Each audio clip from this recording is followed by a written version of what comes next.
Hello everyone, आप देख रहे हैं चैनल अमीन इन्फो।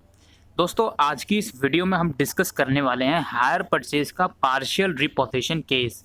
यानी कि दोस्तों, वो वाला केस जब हायर परचेजर एक से ज़्यादा एसेट परचेज करता है, लेकिन जितनी भी इंस्टॉलमेंट एग्रीमेंट में तय होती हैं वो सारी इंस्टॉलमेंट वो नहीं पे कर पाता, और due to the failure of non payment of that instalment hire vendor जो होता है वो कुछ एसिड्स जो है हायर परचेजर के पास छोड़ देता है, और कुछ एसिड्स वो रिप्रोसेस कर लेता है, यानी कि वापसी ले लेता है। जो एसिड वो वापसी लेता है उसको वो हायर रेट पे डिप्रिसिएशन उसका चार्ज करता है। तो इस वीडियो में हम सीखेंगे कि क्या क्या इंपॉर्टेंट एंट्रीज इसमें होती हैं ये वाले केस में, एक न्यूमेरिकल क्वेश्चन के थ्रू। तो पहले हम यहाँ पे कुछ पॉइंट्स डिस्कस कर लेते हैं। Not all items to be taken back by vendor, यानी कि सारी आइटम्स नहीं लेके जाता हायर वेंडर, इसी को हम बोलते हैं partial repossession. In those years when payment and instalment is made, entries are made as usual. यानी कि सपोज 3 ईयर हैं, 3 सालों में इंस्टॉलमेंट पे करनी है, हायर परचेजर ने लास्ट वाली इंस्टॉलमेंट नहीं पे करी, तो जिस भी ईयर में उसने इंस्टॉलमेंट पे करी, सपोज फर्स्ट ईयर और सेकंड ईयर में, तो इन दोनों ईयर में जितनी भी एंट्रीज होती हैं वो एज यूजुअल तरीके से करी जाएंगी। इंटरेस्ट ड्यू की एंट्री, इंस्टॉलमेंट रिसीव की एंट्री और डेप्रिसिएशन की एंट्री, तो ये सब एंट्रीज जो है नॉर्मल तरीके से करी जाएंगी, जैसे हम किसी नॉर्मल क्वेश्चन में करते हैं। अच्छा, थर्ड पॉइंट क्या कहता है? In the year of default no instalment और payment for receive entry is made. यानी कि जिस ईयर में डिफॉल्ट हुआ है, यानी कि सपोज थर्ड ईयर में इंस्टॉलमेंट नहीं पे कर पाया फाइनल वो, तो उस पर्टिकुलर ईयर में इंस्टॉलमेंट रिसीव या इंस्टॉलमेंट पेमेंट की एंट्री नहीं होगी। ये तो ऑब्वियस सी बात है। अच्छा, एक और पॉइंट यहाँ पर है, the goods which is taken by hire vendor will be at increase rate of depreciation. यानी कि जैसे कि मैंने आपको बताया कि जो गुड वो वापसी लेकर जाता है हायर वेंडर, उस गुड की जो वैल्यूएशन होता है वो इंक्रीज रेट ऑफ डिप्रिसिएशन पे होता है। इसका क्या मतलब है, हम न्यूमेरिकल क्वेश्चन करेंगे तो आपको समझ में आ जाएगी ये बात। अच्छा, hire purchaser will not close the hire vendor account and hire vendor will not close the hire purchaser account. दोस्तों, जब आपका फुल रिपोजिशन होता था उस केस में क्या होता था कि हायर परचेजर जब अपनी बुक्स में हायर वेंडर का अकाउंट बनाता था, तो हायर वेंडर के अकाउंट में जब वो ईयर ऑफ डिफ़ॉल्ट में एसिड रिटर्न की एंट्री करता था, तो जो बैलेंस फिगर आती थी उसी कंप्लीट अमाउंट से उसको वो एसिड रिफंड कर देता था। लेकिन पार्शियल रिपोजिशन में ऐसा नहीं है। पार्शियल रिपोजिशन के अंदर जो है जितनी भी एसिड्स हायर वेंडर वापसी लेके जा रहा है उसकी अलग से वैल्यूएशन होती है, और जो भी उसकी वैल्यू आती है वही वैल्यू, उसी वैल्यू के द्वारा हायर परचेजर अपनी बुक्स में हायर वेंडर के अकाउंट क्लोज करता है। सिमिलरली उसी वैल्यू के द्वारा हायर वेंडर अपनी बुक में हायर परचेजर के अकाउंट्स क्लोज करता है। Agreed value of the asset taken back to be calculated based on increase rate of depreciation. यानी कि जो अपनी बुक में हायर परचेजर जिस भी वैल्यू से एसेट रिटर्न करेगा वो asset increase rate of depreciation के थ्रू चार्ज होती है। अभी हम क्वेश्चन में डिस्कस करेंगे तो आपको ये बात समझ में आ जाएगी। तो ये कुछ मेजर पॉइंट है जो कि मैंने आपके साथ डिस्कस करे। एक और पॉइंट मैं आपके साथ रखना चाहता हूँ कि जब आप हायर परचेजर की बुक में एसिड अकाउंट बनाओगे तो डेप्रिसिएशन आप नॉर्मल तरीके से चार्ज करोगे। नॉर्मल का मतलब जो हायर परचेजर का नॉर्मल रेट है, इंक्रीज रेट के तरीके से चार्ज नहीं करोगे। और ईयर ऑफ डिफ़ॉल्ट तक, यानी कि जिस टाइम तक आपने एसिड यूज़ करे हैं सारे एसिड पर नॉर्मल तरीके से डेप्रिसिएशन चार्ज होगी। ऑलराइट, अब हम देखते हैं इसका क्वेश्चन। तो क्वेश्चन कुछ इस तरीके से है कि एक minute, on 1 January 2016 X a television dealer bought 5 television from Dolphia television company on hire purchase. तो 5 टीवी खरीदे उसने और 20,000 रुपये एक टीवी की प्राइस थी, कैश प्राइस। तो टोटल एक कैश प्राइस कितनी हो गई? 1,00,000 रुपये की। ठीक है। अच्छा, it was agreed that 25,000 should be paid down and balance in 3 instalment of ₹30,000। तो 30,000 की 3 इंस्टॉलमेंट वो पे करेगा और 25,000 डाउन पेमेंट करेगा। तो 30,000 इंटू 3 होता है 90,000। 90 प्लस 25 आपका होता है 115, यानी कि 1,15,000 टोटल हायर परचेज प्राइस हो गई। जिसमें से 1 लाख आपकी कैश प्राइस है, तो इंटरेस्ट आपका आ गया 15,000। इंटरेस्ट आपको पता है hire purchase minus cash price. अच्छा, the television company charge interest at the rate 10%, ठीक है। The buyer depreciate television set at 20% per annum on diminishing balance method. जो बायर जो है, हायर परचेजर जो है, वो 20% के हिसाब से डेप्रिसिएशन चार्ज करता है WDV मेथड के अकॉर्डिंग। अच्छा, X paid cash down and 2 instalment but failed to pay the last instalment. तो जो हायर परचेजर है उसने लास्ट इंस्टॉलमेंट नहीं पे करी। यहाँ पर देख लेना आप, जो एग्रीमेंट हुआ है वो ईयरली इंस्टॉलमेंट में हुआ है, ठीक है, each at the end of each year. तो 3 इंस्टॉलमेंट थी जिसमें से उन्होंने डाउन पेमेंट पे कर दी, 2 इंस्टॉलमेंट पे कर दी और लास्ट ईयर की इंस्टॉलमेंट उसने पे नहीं करी है। अच्छा, consequently the television company repossesses 3 sets leaving 2 sets with the buyer and adjusting the value of 3 sets. तो बेसिकली क्या करा उसने, 2 सेट्स तो बायर के पास छोड़ दिया है हायर वेंडर ने और बाकी के 3 सेट्स वो वापसी ले गया। अच्छा, the sets repossessed were valued on the basis of 30% depreciation. ये वाला मेन पॉइंट है, 30% के हिसाब से वो अब जो भी एसिड वापसी लेके जा रहा है उसकी वैल्यू वो 30% के हिसाब से निकालेगा। और जो नॉर्मल रेट था जो कि हायर परचेज चार्ज कर रहा है वो कर रहा है 20% के हिसाब से। तो जब आप एसिड अकाउंट बनाओगे तो डेप्रिसिएशन उसमें 20% ही लिखोगे और 30% का कहाँ पे इस्तेमाल होगा वो मैं अभी आपको बताने वाला हूँ। अच्छा, लास्ट पॉइंट क्या कहता है क्वेश्चन में कि the set repossessed were sold by television company for 30,000 के सेट्स इसने भेज दिए। जो इसने 3 सेट रिपोसेस करे थे वो 30,000 के बेचे इसने, ठीक है। आफ्टर स्पेंडिंग 5,000 पहले खर्च करे उस पर, फिर उसके बाद भेजे। Open the necessary ledger account in the books of both the parties. तो नेसेसरी लेजर अकाउंट्स आपको बनाने हैं, मतलब कि हायर परचेजर की बुक में आपको हायर वेंडर अकाउंट बनाना है, एसेट्स अकाउंट बनाना है, और हायर वेंडर की बुक में आपको हायर परचेजर अकाउंट बनाना है और गुड रिपोजिशन अकाउंट्स बनाना है। तो देखते हैं अब हम यहाँ पे नॉर्मल एंट्रीज। सबसे पहले तो इंटरेस्ट यहाँ पे देख लेते हैं। इंटरेस्ट कैलकुलेशन के ऊपर मैंने वीडियोस बना रखी हैं 2 अलग अलग केसेस के ऊपर, तो आप उन वीडियोस को जाकर देख लीजिएगा। यहाँ पर कैश पेमेंट में से डाउन पेमेंट माइनस करी तो आउटस्टैंडिंग कैश प्राइस आ गई। अब इस 75,000 पर आपने 10% इंटरेस्ट निकाल लिया तो फर्स्ट ईयर का इंटरेस्ट 7500 आ गया। इसी तरीके से फिर सेकंड और थर्ड ईयर का इंटरेस्ट आप निकाल लोगे आउटस्टैंडिंग कैश प्राइस का। तो इंटरेस्ट कैलकुलेशन पे हम बात नहीं करेंगे क्योंकि इसके ऊपर मैंने ऑलरेडी सेपरेट वीडियो बना रखी है। अच्छा, तो पहले हम एक एक करके बात करते हैं। पहले हम हायर वेंडर अकाउंट देखेंगे, ठीक है। ये रहा हायर वेंडर अकाउंट। अच्छा, 2016 में कोई भी गलती नहीं हुई थी। तो पहली चीज़, एसिड जब परचेज करते हैं तो क्या एंट्री होती है, asset on hire purchase account debit to hire vendor, यानी कि हायर वेंडर को क्रेडिट करते हैं बाय टेलीविजन और हायर परचेज अकाउंट। 1 लाख रुपये कैश प्राइस थी, 20,000 इंटू 5 1 लाख, 20,000 एक सेट की प्राइस थी, तो हम यहाँ पे कैश प्राइस टोटल लिखेंगे 1 लाख। अच्छा, एग्रीमेंट के साथ ही उसने डाउन पेमेंट भी करी थी, कितनी की करी थी, 25,000 की। उसकी एंट्री क्या होती है, hire vendor account debit to cash account, तो इसलिए हमने डाउन पेमेंट की भी एंट्री कर दी।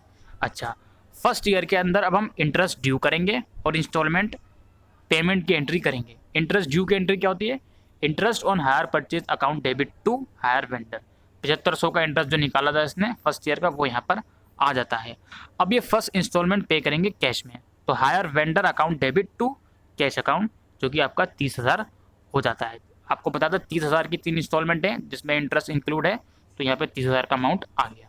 अब बचा हुआ अमाउंट हमारा बचा बैलेंस CD, जिसको हम यहाँ पे 52,000 लिख देंगे, 52,500, और इसी को हम फिर नेक्स्ट ईयर में ले जाएंगे क्रेडिट साइड पे बैलेंस ब्रॉट डाउन। अब सेकेंड ईयर में भी इसने दोनों चीज़ें पे कर दी थी, यानी कि सेकेंड ईयर में पहले इसने इंटरेस्ट ड्यू करा सेकेंड ईयर का 5250 और फिर पेमेंट इसने कर दी सेकेंड इंस्टॉलमेंट 30,000। फिर सेकेंड इंस्टॉलमेंट पे करने के बाद जो बैलेंस बचा था इसका 27,705 वो ये नेक्स्ट ईयर में लेके आ जाता है। अच्छा, अब यहाँ पर आएगी ट्रिक। देखिए, नेक्स्ट ईयर में ईयर ऑफ डिफ़ॉल्ट में हमने क्या कहा था, सारी एंट्रीज होती हैं नॉर्मल तरीके से, तो इंटरेस्ट ड्यू की एंट्री कर दी, लेकिन पेमेंट रिसीव की एंट्री नहीं होती है। उसके अलावा एक एंट्री इन्होंने ये करी है एसिड रिटर्न की एंट्री, लेकिन ये इन्होंने बैलेंस फिगर यहाँ पे नहीं लिखा, इसकी वैल्यू इन्होंने निकाली है। अब वो किस तरीके से निकाली है वो मैं आपको बताऊँगा। क्वेश्चन में दोस्तों आपने पढ़ा होगा, एक बार क्वेश्चन पे लेके चलता हूँ आपसी में। क्वेश्चन में आपने पढ़ा होगा कि जो भी एसिड्स वो रिपोसेस कर रहा है, 3 सेट जो वो रिपोसेस कर रहा है, उसको वो चार्ज करेगा 30% डेप्रिसिएशन निकाल के, यानी कि जो 3 एसेट्स हैं उसको वो 30% डेप्रिसिएशन पे चार्ज करेगा हायर वेंडर। तो जो 3 एसेट्स हमारे थे यहाँ पे, ये आप देख सकते हो, ये वाला वैल्यू ऑफ 3 एसेट रिपोजेस, ठीक है। यहाँ पे देखिए 20,000 का एक प्राइस था, एक की प्राइस 20,000 थी, तो 3 कितने हो गए 60,000। अब ये फर्स्ट ईयर की डेप्रिसिएशन चार्ज करेंगे 30% से, तो 18,000 आ गई। बचा हुआ अमाउंट तो हमारा 42,000, 30% अब 42,000 पे निकालेंगे तो 12,600 सेकेंड ईयर की डेप्रिसिएशन आ गई। कितना अमाउंट बचा? 29,400। 29,400 पर फिर थर्ड ईयर की डेप्रिसिएशन निकालोगे तो कितना बचा? 20,580। अब ये जो 20,580 आया है, इस वैल्यू को आपको रिटर्न करना है। ऐसे जब आप रिटर्न करोगे तो वो इस वैल्यू पे करोगे। तो ये जो 20,580 आपका आया है, इसको आप लिखोगे हायर वेंडर के अकाउंट में। मैं आपको दिखा देता हूँ, ये देखिए एसेट यहाँ पे रिटर्न कर रहे हैं। आपको पता है एसेट रिटर्न करने की रिवर्स एंट्री होती है, यानी कि hire vendor account debit to television on hire purchase account. कितने का करा? 20,580 जो हमने वैल्यू वहाँ पे कैलकुलेट करके आए हैं इंक्रीज रेट के हिसाब से। और बाकी का बैलेंस जो यहाँ पर बचा उसको बैलेंस CD यहाँ पे कर दिया। नेक्स्ट ईयर में ये कैरी डाउन हो जाएगा नीचे बैलेंस PD करके। तो ये हमारा हायर वेंडर का अकाउंट था हायर परचेजर की बुक में, जिसमें मुझे लगता है आपको कोई भी दिक्कत नहीं आनी चाहिए। अब हम एसिड अकाउंट बनाएंगे हायर परचेजर की बुक के अंदर। तो एसिड अकाउंट हम देख लेते हैं। ये देखिए यहाँ पर एसिड अकाउंट है। देखिए पहले तो यहाँ पे डोल्फिया लिमिटेड आ जाएगा 1 लाख रुपए का, ठीक है। हायर वेंडर की अकाउंट में हमने इसको क्रेडिट साइड पे लिखा था, तो ऑब्वियसली इसको डेबिट साइड पे हम लिख देंगे 1 लाख रुपए, यानी कि asset on hire purchase account debit to hire vendor, जो कि था डोल्फिया टेलीविजन कंपनी सॉरी। इसके बाद हम 2016 का डेप्रिसिएशन चार्ज करेंगे यहाँ पे। अब डेप्रिसिएशन हम किसके अकॉर्डिंग चार्ज करेंगे? तो नॉर्मल रेट है जो हायर परचेजर चार्ज कर रहा है। वो कितना चार्ज कर रहा है? The buyer depreciate television set at 20% on diminishing balance method. 20% के अकॉर्डिंग हम चार्ज करेंगे डिमिनिशिंग बैलेंस के अकॉर्डिंग। तो यहाँ पे हमने 20% 1 लाख का निकाला तो 20,000 आ गया, ठीक है। और जो बचा हुआ बैलेंस था वो हमने कैरी डाउन करके फिर नीचे ब्रॉट डाउन कर लिया। अब सेकेंड ईयर में भी कुछ दिक्कत नहीं है, सेकेंड ईयर में भी उन्होंने इंस्टॉलमेंट पे करी है तो डिप्रिसिएशन की एंट्री तो हम करेंगे ही। तो सेकेंड ईयर में भी उन्होंने 20% डिप्रिसिएशन निकाल दी, लेकिन इस वाले अमाउंट का, क्योंकि रिटर्न डाउन वैल्यू है। तो 80,000 का 20% निकालेंगे तो यहाँ पर हमारा 16,000 आ जाता है। फिर हमारा बचा 64,000 बैलेंस, तो हमने कैरी डाउन कर लिया 64,000। ऑलराइट, अब हम आएंगे थर्ड ईयर के डेप्रिसिएशन पे। देखिए दोस्तों, थर्ड ईयर के अंदर डेप्रिसिएशन आप सभी एसेट पे चार्ज करोगे, क्योंकि दोस्तों हायर परचेजर ने एसेट जो है वो यूज़ तो करा है ना, उसने इंस्टॉलमेंट नहीं पे करी साल के लास्ट में, लेकिन साल के लास्ट तक उन्हें सारे एसेट्स यूज़ तो करे हैं। तो डेप्रिसिएशन नॉर्मल तरीके से वो चार्ज करेगा 20% सारे के सारे एसेट्स के ऊपर, ठीक है। यहाँ पे दोस्तों अगर आपका जो है हाफ ईयरली इंस्टॉलमेंट होता तो अलग बात थी। हाफ ईयरली इंस्टॉलमेंट के अंदर जो एसेट उसने यूज़ करे हैं हाफ ईयरली तक, वो उसी पे चार्ज करता है डेप्रिसिएशन। बाकी एसेट जो उसने सेल कर दिए हैं वो सिर्फ 6 महीने के चार्ज करता, और बाकी जो उसके पास बचे हैं वो पूरे साल के चार्ज करता। लेकिन ये अभी खैर जो है ईयरली इंस्टॉलमेंट का कैसे, पार्ट ईयरली का नहीं है, हाफ ईयर का नहीं है। तो यहाँ पे वो सारे इंस्टॉलमेंट, सारे जो एसेट हैं सबके ऊपर डेप्रिसिएशन चार्ज करेगा 12,800, जो कि 20% होगा 64,000 का, ठीक है। तो ये डेप्रिसिएशन का अमाउंट हमारा दिक्कत खत्म हो गई। अब हमारे पास आता है डोल्फिया टेलीविजन कंपनी गुड रिपोसिस अकाउंट। देखिए ये अकाउंट तो आप निकाल के आए हैं इसकी वैल्यू तो, ठीक है। आपने हायर वेंडर की बुक में एंट्री करी थी एक hire vendor account debit to television on hire purchase account 20,580।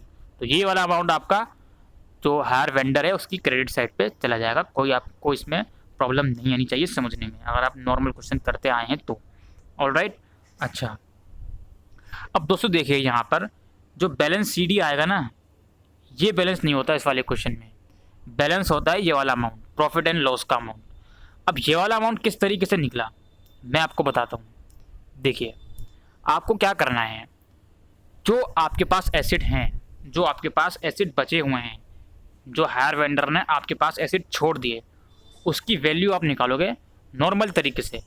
यानी कि ये जो आपके पास 2 टेलीविज़न बचे हुए हैं, इसका आप डेप्रिसिएशन निकालोगे 30%, 20% के अकॉर्डिंग, सॉरी, तो नॉर्मल रेट है 20% है, तो आप 20% के अकॉर्डिंग निकालोगे। तो 40,000 का 20% आपने निकाला 8,000, बचा हमारे पास 32,000। फिर 32,000 का 20% निकाला आपने 6400, बचा हमारे पास 25,600। देन 25,000 का 600 का आपने 20% निकाला 5,120, तो बचा हमारे पास 20,480।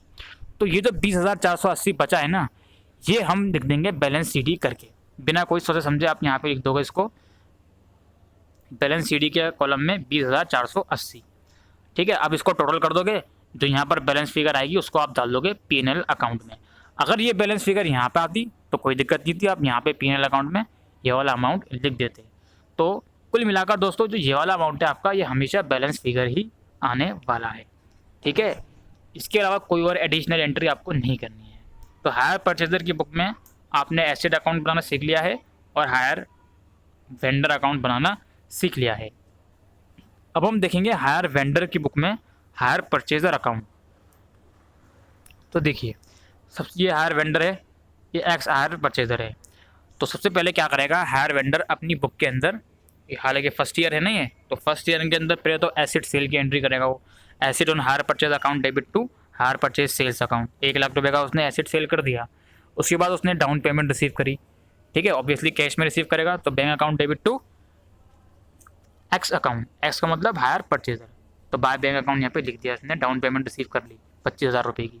इसके अलावा इंटरेस्ट ड्यू करेगा वो, इंटरेस्ट ड्यू की एंट्री पे आती by two interest account.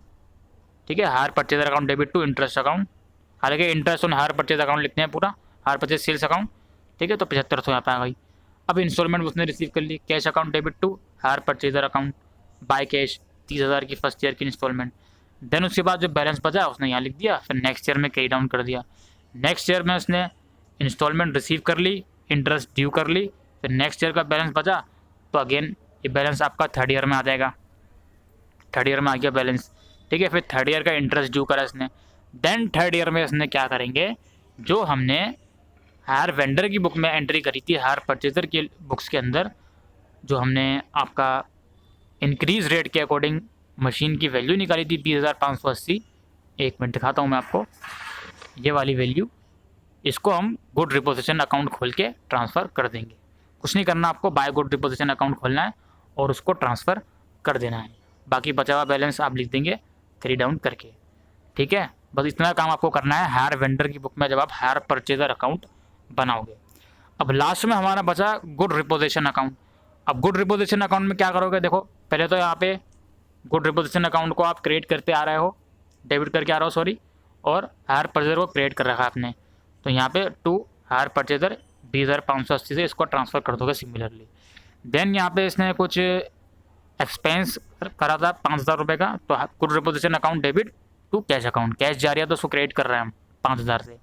Then उसने सेल कर दिए कितने के, 30,000 के, तो बाय कैश अकाउंट होता है, cash account debit to good repossession account, sale कर दिए। और उसके बाद जो बैलेंस फिगर बची वो इसने प्रॉफिट एंड लॉस अकाउंट में डाल दिया। बाकी इसको प्रॉफिट हो गया 4,420 का, तो ये इसने पीएनएल अकाउंट में ट्रांसफ़र कर दिया। तो दोस्तों यही आपका रूल है पार्शियल रिपोजिशन का। मुझे उम्मीद है आपको ये वीडियो यूज़फुल लगी हो, तो वीडियो को शेयर करिएगा अपने फ्रेंड्स के साथ। कुछ और क्वारीज़ हों तो कमेंट सेक्शन में लिख के पूछ सकते हैं। चैनल पर पहली बार हैं तो चैनल को सब्सक्राइब करिएगा। Thank you.